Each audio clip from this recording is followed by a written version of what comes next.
Hi hello नमस्ते, स्वागत आहे तुमचं स्मार्ट सुगरण या यूट्यूब चॅनलमध्ये। आज आपण ह्या व्हिडिओमध्ये किचन टिप्स पाहणार आहोत। रोजचा स्वयंपाक बनवताना या किचन टिप्स खूपच महत्त्वाच्या आहेत।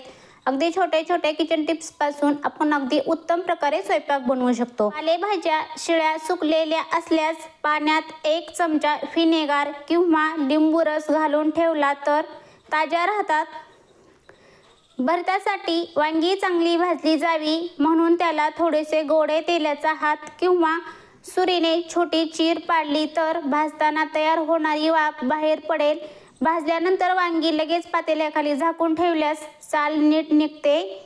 कांदा पूर्ण परतल्यानंतरच त्यात टोमॅटो टाकावा, कारण जेव्हा कांद्यात टोमॅटो पडतो तेव्हा टोमॅटोच्या पाण्याने कांद्याचे परतणं थांबतं, त्यामुळे कांदा कच्चा राहू शकतो। दुपारच्या थोड्याफार भाज्या उरल्या असतील तर रात्रीच्या जेवणात काय करावं असा प्रश्न पडला तर सगळ्या भाज्या एकत्र करून भरपूर कांदा घालून थालीपीठ करावे, खूप छान लागते। पुरणपोळी करताना पुरण आदल्या दिवशी रात्री बनवून ठेवलं तर छान मुरतं, म्हणूनच शिळी पुरणपोळी जास्त चविष्ट लागते। गहू टिकवण्यासाठी सुद्धा काही जण रासायनिक गोळ्या वापरतात, त्याऐवजी त्यात कडुलिंबाचा भरपूर पाला टाकावा। गहू चांगला टिकतो, कीड लागत नाही। तडकलेलं अंड जर तुम्हाला उकडायचं असेल तर पाण्यात 1 चमचा व्हिनेगर घालून अंड उकडा।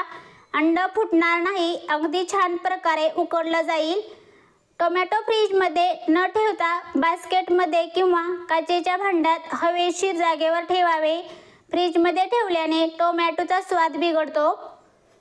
भरणीत ठेवलेली जिरी, मोहरी, तीळ, शेंगदाणे, मसाले यांच्या प्रत्येक भरणीमध्ये स्पेशल वेगवेगळ्या चमचा ठेवावा, म्हणजे ओले हात लागून वस्तू खराब होणार नाहीत। केव्हाही वस्तू लागल्याने चमच्याच्या साहाय्याने घ्यावी। समोसे, कचोरी कुरकुरीत होण्यासाठी मैद्यात थोडे गरम तेलाचे मोहन टाकावे। समोसे कचोरी छान कुरकुरीत होतात। आपल्या घरातील खराब झालेला टोमॅटो केचप फेकून न देता त्याने तांब्या पितळीची भांडी घासा, भांड्यांना छान चकाकी येते। गोड भजी बनवताना भजीचे मिश्रण पाण्यामध्ये न बनवता दूध घालून बनवा, त्यामुळे भजी खूप चविष्ट होईल। सोयाबीन भाजी करताना आपण आधी ते उकडून घेतो, नंतर ते थोडं थंड झाल्यावर त्यातलं पाणी दाबून काढावं, म्हणजे नंतर भाजी करताना आपण जे मसाले घातलेली ग्रेव्ही रस्सा त्यात जातो, मग ते चविष्ट लागतात। पाणी नाही काढलं तर मसाल्याचे पाणी त्यात जायला जागाच राहत नाही, म्हणून पांचट लागतात। हरभऱ्याच्या डाळीचे, मुगाच्या डाळीचे किंवा कोणत्याही डाळीची भजी करताना डाळ 4-5 तास आधी वाटून ठेवावी, भजी चांगले होतात। साबुदाण्याचे पापड करताना साबुदाणा शिजवण्यासाठी पाणी साबुदाण्याच्या प्रमाणापेक्षा 5 पट असावे, म्हणजे साबुदाणा छान शिजतो। कांद्याची पात स्वच्छ धुवून एकदम बारीक चिरून कडक उन्हात वाळवायची आणि स्टोअर करून ठेवले तरी चिवडा किंवा इतर कोणत्याही पदार्थात वापरता येते। उसाच्या रसामध्ये 1 ग्लासमध्ये 5 चमचे एवढी साखर असते, त्यामुळे ज्यांना डायबिटीज आहे किंवा जे लोक डाएट करतात त्यांनी उसाचा रस पिऊ नये। मासे तळताना नेहमी बारीक रवा आणि बेसन पीठ, मीठ एकत्र करून मसाले लावलेले मासे त्यामध्ये बुडवून मग फ्राय करा, यांनी मासे छान कुरकुरीत होतात। मटार स्वस्त असतील तर मटारचे बी काढावेत आणि एका भांड्यात पाणी उकळत ठेवावे, त्यामध्ये 1 चमचा साखर टाकावी। पाण्याला उकळी आली की गॅस बंद करून त्यात मटार दाणे टाकावेत आणि 5 मिनिटे तसेच ठेवावे। नंतर निथळून ते दाणे मग पंख्याखाली वाळवावेत आणि एखाद्या पिशवीमध्ये भरून सील करून फ्रीजमध्ये ठेवावे। ते 1 महिने आहे तसेच ताजेतवाने राहतात।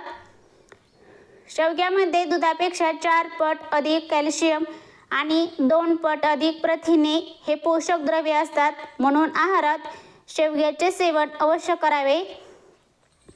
जर तुम्हाला थकवा जाणवू लागला असेल तर गुळापासून बनवलेले पदार्थ खावेत, जसे की चिक्की, शेंगदाण्याचे लाडू, लापशी इत्यादी खावे। लसणाची चटणी बनवताना त्यामध्ये थोडासा खोबऱ्याचा तुकडा पण टाका, चटणी खूप चवदार बनते आणि लसणाचा वास देखील कमी होतो. माठातील पाणी पिल्याने पोटातील उष्णता कमी होते, त्यामुळे ॲसिडिटी व पोटाचे इतर विकार होत नाहीत आणि अनेक समस्या दूर होतात. रात्री प्रयत्न करूनही झोप येत नसेल तर नियमितपणे भिजवलेले अक्रोड खा. यामुळे चांगली झोप येते आणि झोपेच्या कमतरतेमुळे होणाऱ्या समस्या दूर होतात. अशा प्रकारे आज आपण ह्या व्हिडिओमध्ये खूप साऱ्या किचन टिप्स पाहिलेल्या आहेत. या किचन टिप्स जर तुम्हाला आवडल्या असतील तर हा व्हिडिओ लाईक करा, शेअर करा आणि चॅनलला सबस्क्राईब करा. संपूर्ण व्हिडिओ पाहिल्याबद्दल थँक्यू.